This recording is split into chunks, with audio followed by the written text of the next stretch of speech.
Хотел кој наместо за туристи се користи за државна пропаганда. Хотелот Руингјонг се наоѓа во Пјонгјанг, главниот град на Северна Кореја. Зградбата на оваа зграда, препознатлива по пирамидалната форма, започнала уште во 1987 година. Сепак, денес хотелот се уште не е готов, поради што е запишан во Гинисовата книга на рекорди како највисоката зграда на светот во која никој не живее.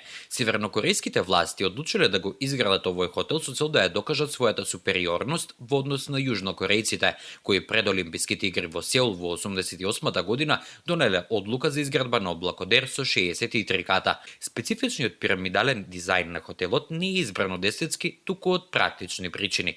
Тие не користеле железо во своите згради, туку само армиран бетон, така што било потребно толку висока зграда да има што е можно поширока основа. Работата на хотелот била стопирана во 91 година, бидејќи по распадот на Советскиот сојуз земјата минуваше низ голема економска криза. Египетската компанија Орасcom, која донесе 3G технологија во Северна Кореја, се обврза во 2008 година да ја покрие старата и трошна фасада на хотелот со стаклени панели. За сега не е познато дали и колку е работена на интериерот на хотелот, но има информации дека завршувањето на изградбата би чинела најмалку 2 милиарди долари или 10% од бруто домашниот производ на Северна Кореја. Од 2018 година хотелот првенствено служи како голем екран на кој се емитуваат државни пропагандни пораки.